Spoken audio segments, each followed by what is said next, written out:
All right, we are on filmsgonewild.com. My name is John Wildman, and we are going to talk about the film Americanish, which is screening at the Bentonville Film Festival. We've got an entire team to talk to, which is great because now they can gossip about each other in front of each other, because that's what I'm going to try to get them to do.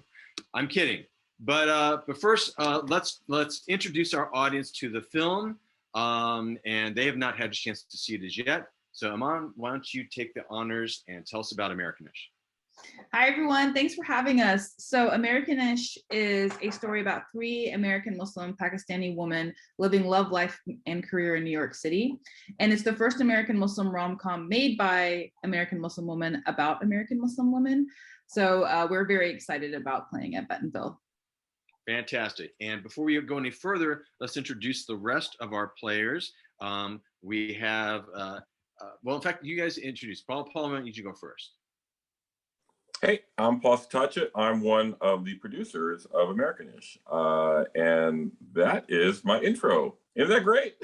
Okay, we've got another producer here, Roy.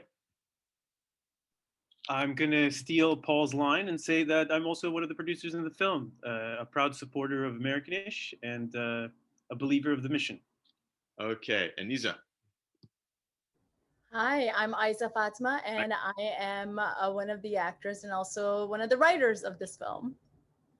All right. The film is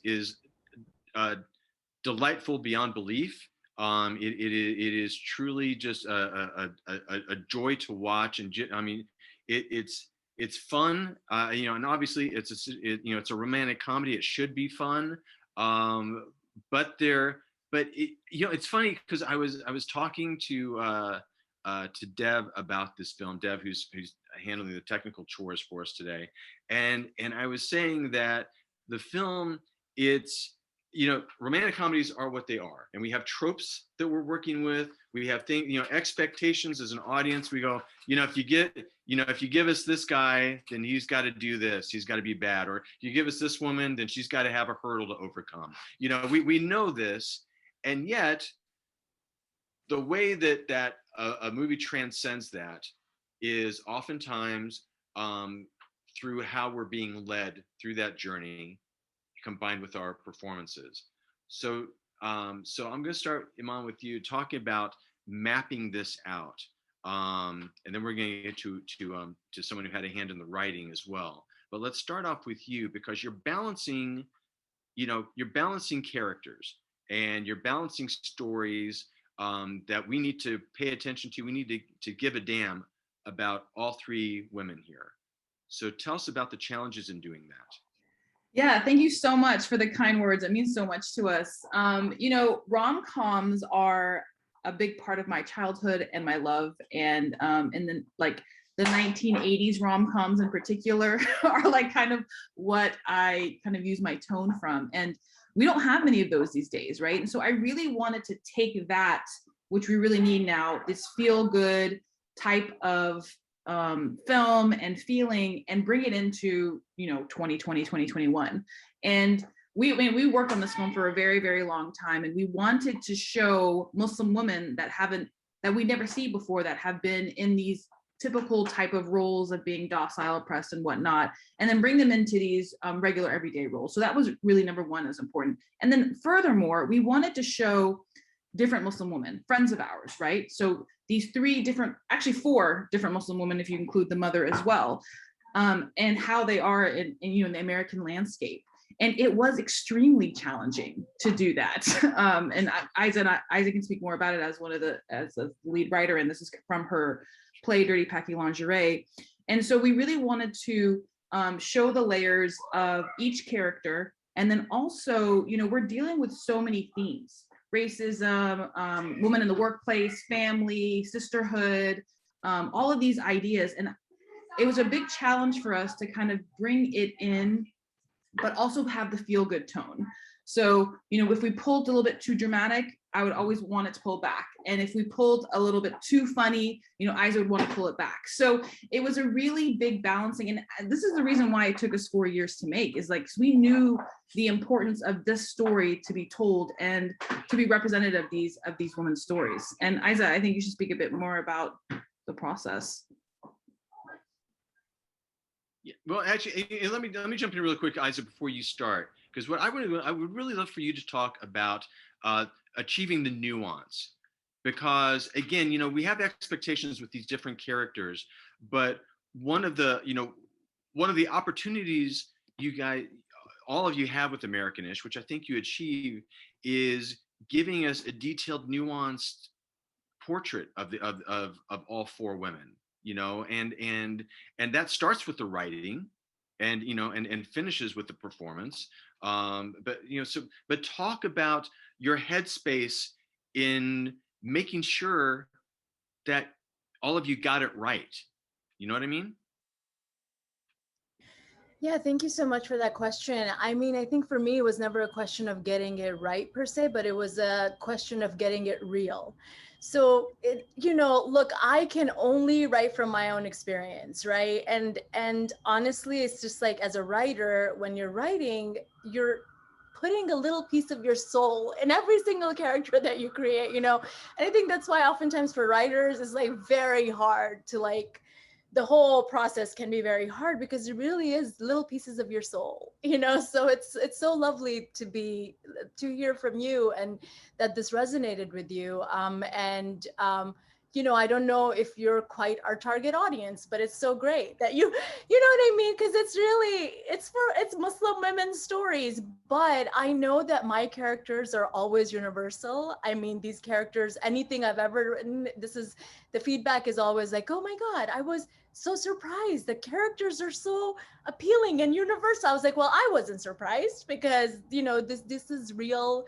These are people I know, my own experiences, you know, so it's just, yeah. And I think those experiences are universal. And I think for us as writers, it's just important to always be very specific, because I know that there is universality in the specificity. We have to start with what we know. And so that's, you know, that's Americanish. It's like a real story about real women.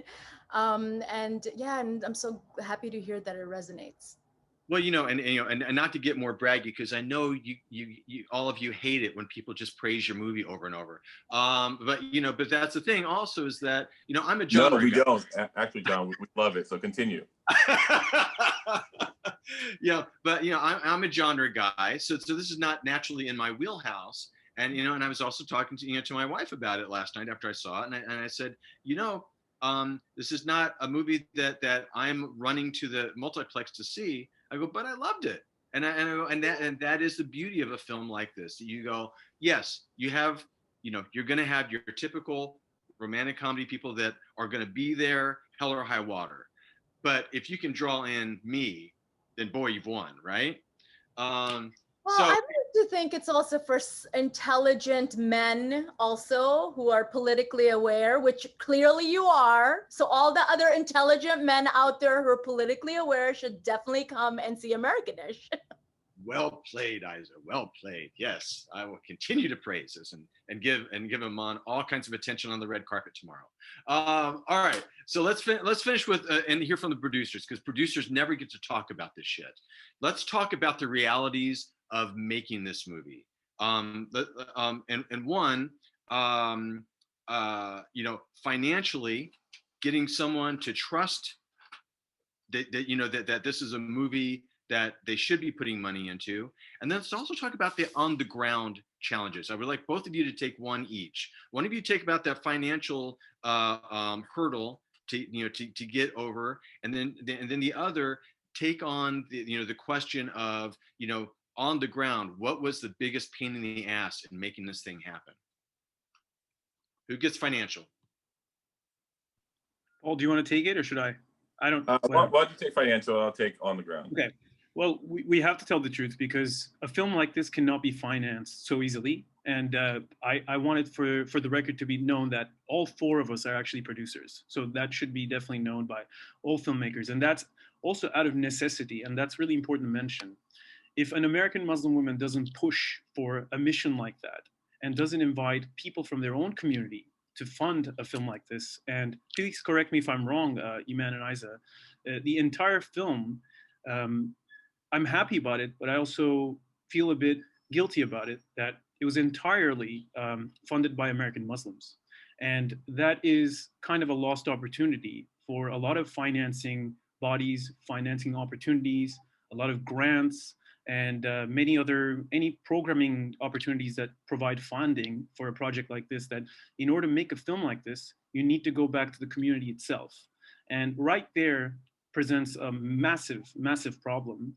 And just so happy that a festival like Bentonville is able to give voice to this, although it's not necessarily its focus mainly. But we're so happy to be here as a project that was mainly authored by females. So it was extremely challenging, and it starts with financing. It also starts with supporting creatives. It's Paul will talk about the ground. It continues in post, and it continues in the programming afterwards, fighting with programmers to have the film in there, to fight for those slots, to better slots. It's important for a film like this, a first of its kind, to have a great splash, because it is history in the making in the United States of America, and we are grateful for this festival to welcome us. I can say a lot more, but I'll let Paul take over. No. All right, Paul. All right, give us, we don't have a lot of time, but give us that one moment, that one hardcore moment that as producers, you guys are going, holy crap, we may not get the day, we may not get a couple of days, we've got to overcome this thing, where you guys had to step in and, as they say, make magic happen. Otherwise, the whole thing ain't going to happen. So tell us, Paul, tell us the story. Well, I guess like as people who make independent film, you add as much money as you can, and you make up with that with kind of abuse. I mean, let's face it. We abuse ourselves. We push our crews to the limit, and you need that. That's just the truth about independent filmmaking. I feel like one of the days I remember the most was we had the reception scene, right? Not the reception. It's where the engagement scene where it's beautiful. And it looks like so harmonious, but behind the scenes, we were working in this one house that was not prepared for every actor and actress to be there. Many of them needing their own green rooms to prepare, which is a total valid thing to ask for. It's totally valid. And so I remember cordoning off basically with C-stands and tarp. Okay, here is your little corner where you're gonna, and here's your corner, and we have some really great actresses from India that they're not names, and we're going, okay, here you go, here's your little black tarp in the corner with your chair, yay, we believe in the mission. And they were such great sports about it. They were so great. It was one of those things where I'm just looking at it, everyone's frazzled. It's snowing outside. It's cold, and there's too many people for this one. And it was not a small. It was not a small house. Well, I think you meant to say they are names, right? Because we had two. Oh, that's what I meant. Did I say it wrong? Oh, they're Bollywood stars. Yeah, and so Lilette Dubey, who does an amazing job, and then also yeah, 100%. That's exactly what I meant. I was about to get there. He was getting there. Yes. No, he said they're not names, meaning that they are our names. He did a double negative. Yes, I got it. But anyway, we don't want Paul to get a bunch of angry letters from agents. But here's the bomb. The real bomb was on that day. As we're doing all this, one of the producers at the time goes, "Oh, and by the way, we're broke. We're out of money." And then we're okay, and roll.